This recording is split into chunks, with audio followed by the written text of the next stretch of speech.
उत्तर प्रदेशातील वृंदावन येथून अत्यंत हृदयद्रावक घटना समोर आली आहे। दर्शनासाठी गेलेल्या 21 वर्षीय तरुणासोबत असं काही घडलं की ते पाहून सर्वांनाच धक्का बसला आहे।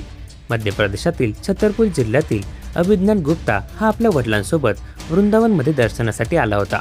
बांके बिहारी मंदिरात दर्शन घेतल्यानंतर दोघे इस्कॉन मंदिरात पोहोचले। मात्र मंदिराच्या प्रवेशद्वाराजवळ धक्कादायक गोष्ट घडली। इस्कॉन मंदिराच्या प्रवेशद्वाराजवळ भाविकांसाठी चप्पल ठेवण्याची व्यवस्था करण्यात आली आहे। तसेच उष्णतेपासून दिलासा मिळावा म्हणून कूलरही बसवण्यात आला होता। सोमवारी सकाळी 10:30च्या सुमारास अमित गुप्ता आणि त्यांचा मुलगा अभिज्ञान मंदिरात दर्शनासाठी पोहोचले। दोघेही बूट काढत असताना अमित गुप्ता पुढे गेले। अभिज्ञानने जवळ असलेल्या कूलरच्या पाण्याच्या टाकीत हात धुण्यासाठी हात टाकला। त्याचवेळी कूलरमध्ये विद्युत प्रवाह असल्याने त्याला जोरदार धक्का बसला। धक्का बसल्यानंतर स्वतःला सावरण्यासाठी त्याने दुसरा हात कूलरच्या बाहेरील भागावर ठेवला।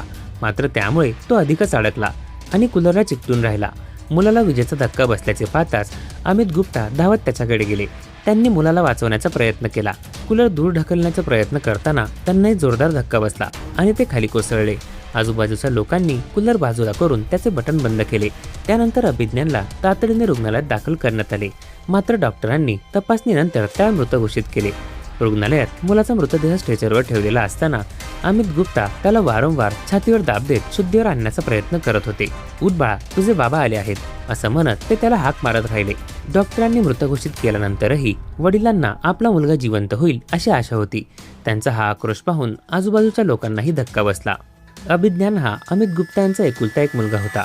देवदर्शनासाठी गेलेल्या कुटुंबाला अशा प्रकारे दुःखद प्रसंगाला सामोरं जावं लागेल याची कोणीही कल्पना केली नव्हती। या घटनेमुळे कुटुंबावर मोठा आघात झाला असून परिसरातही हळहळ व्यक्त केली जात आहे। प्राथमिक तपासात कूलरमध्ये विद्युत प्रवाह असल्याचं समोर आलं। उष्णतेच्या पार्श्वभूमीवर भाविकांसाठी ही व्यवस्था करण्यात आली होती। मात्र देखभाली अभावी आणि तांत्रिक बिघाडामुळे कूलरमध्ये करंट उतरला आणि ही दुर्दैवी घटना घडली।